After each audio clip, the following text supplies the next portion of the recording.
Bonjour à tous, j'espère que vous allez bien. On se retrouve aujourd'hui pour la critique de Un raccourci dans le temps, le nouveau Disney réalisé par Ava DuVernay. Il faut savoir que c'est un roman à la base et il est enfin adapté au cinéma. Et j'ai vu que déjà niveau critique, c'était vraiment, ça plaisait pas du tout aux gens. Et moi je vais dire que j'ai bien aimé. Clairement je préfère être franc, j'ai bien aimé. Je vais prendre un petit exemple, c'est À la poursuite de demain qui était sorti en 2015. C'est un film qui m'avait extrêmement plu en 2015. Et il y a beaucoup de gens qui n'ont pas du tout aimé. Et c'est dommage parce que quand Disney font des films autres qu'animation, parce que Disney sont surtout connus pour des films comme La Reine des Neiges, Coco, etc. Et quand ils font des films autres qu'animation, ça plaît pas du tout au public. Et c'est dommage parce que vraiment, il y a du potentiel dans ces films. Et moi, je trouve ça dommage que ça marche pas parce que c'est un très très bon film. Après, j'ai moins accroché que La poursuite de demain, mais ça reste quand même un bon film. Je vais résumer le film avec des spoilers, donc vraiment je vais spoiler à fond le film. Donc je mets un petit énoncé juste ici maintenant, comme je le fais d'habitude. Meg Murray manque d'assurance en elle, elle n'arrive pas à trouver sa place. Ses parents sont des scientifiques extrêmement connus dans le monde entier. Son père, un jour, il disparaît mystérieusement, sans donner d'explication.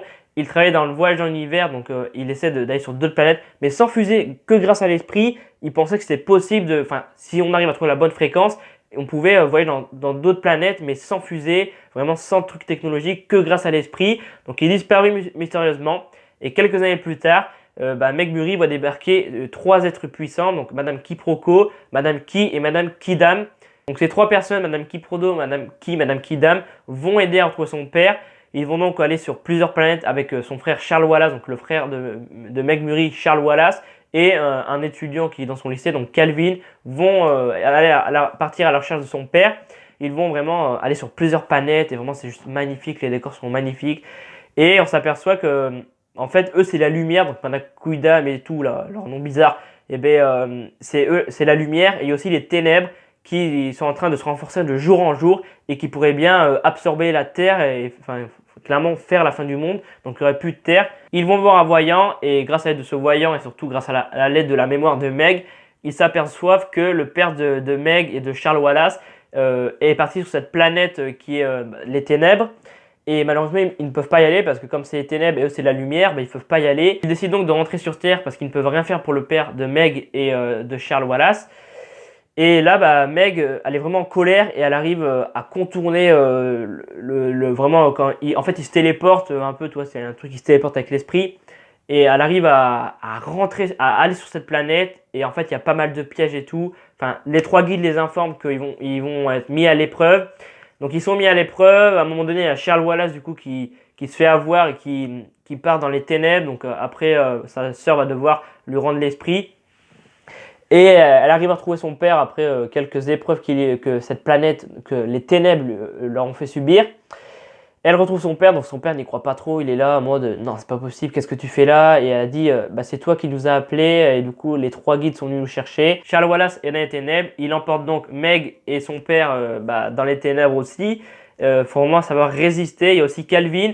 Et Calvin et le père de Meg arrivent à rentrer sur Terre, mais elle va devoir affronter les ténèbres. Elle arrive évidemment à vaincre les ténèbres et à ramener son frère à la raison. Et puis il rentre sur Terre et son père est donc sauvé. Et puis ça se termine comme ça. Voilà, je pense que j'ai fait un résumé très très court encore une fois. Mais voilà, c'est l'histoire du film. Après, j'ai parlé des décors et tout.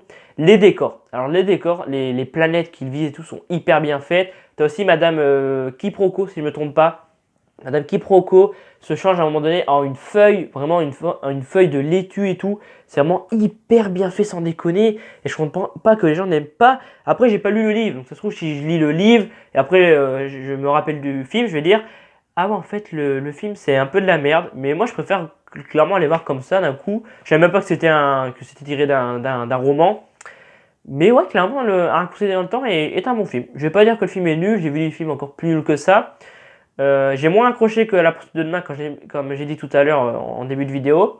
Mais ouais, Un raccourci dans le temps est un très bon film. Il y a un très bon casting, il y a Chris Pine, il y a d'autres acteurs que je connaissais pas. Mais Chris Pine, c'est un acteur que j'aime bien.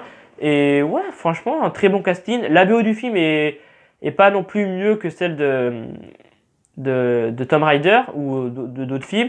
Mais ouais, clairement, la BO est assez bien. Les décors sont juste magnifiques. Il y a eu quelques fonds verts à quelques moments. C'est en fait quand il y a des maisons tout autour et il y a des gosses qui sont en train de taper avec un ballon. Et d'un coup, il y a leur mère qui arrive et qui dit le repas est prêt. Et là, il y en a une qui rentre pas dans la maison. et elle fait vous êtes perdus les enfants? Et en fait là à ce moment donné ils sont dans les ténèbres, ils sont sur la plaine des ténèbres et derrière j'ai remarqué, je sais pas, c'était vraiment bizarre, on voit que les maisons sont pas vraies derrière, qu'il y a une sorte de fond vert. Donc à ce moment donné j'ai vu un fond vert, vraiment c'est très bizarre. Je sais pas si c'est un fond vert mais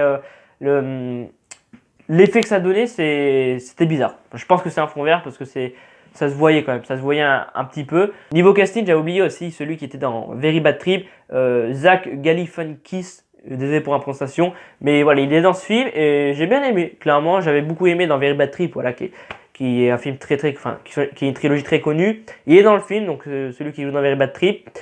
Après, c'est vrai que l'histoire du film est assez simple. Son père disparaît. C'est un peu comme Tomb Raider. Son père disparaît et après plusieurs années, elle arrive à le retrouver. Et voilà, il arrive à survivre, sauf que dans Tomb Raider, il meurt. Mais ça, j'en ai parlé dans ma critique sur Tomb Raider. Donc ça fait juste ici si vous l'avez pas vu. Moi, j'adore tout ce qui est voyage dans le temps, quand ça parle d'autres planètes, des choses surnaturelles qui pourraient exister. Voilà, moi, ça m'intéresse. Et ouais, donc ouais, j'ai accroché au film. Mais l'histoire serait simple, mais ouais, j'ai beaucoup aimé le film. J'ai vu beaucoup de critiques qui disaient ouais, le film est nul, ce film est vraiment pourri, par rapport au roman, ça n'a rien à voir et tout. Moi, j'ai bien aimé. Peut-être que voilà, vous allez dire ouais, c'est un film nul et tout. C'est un film, je pense, à voir au moins une fois. C'est un film familial aussi. Je pense que si vous allez le voir en famille, vous allez beaucoup aimer, vous allez passer un bon moment.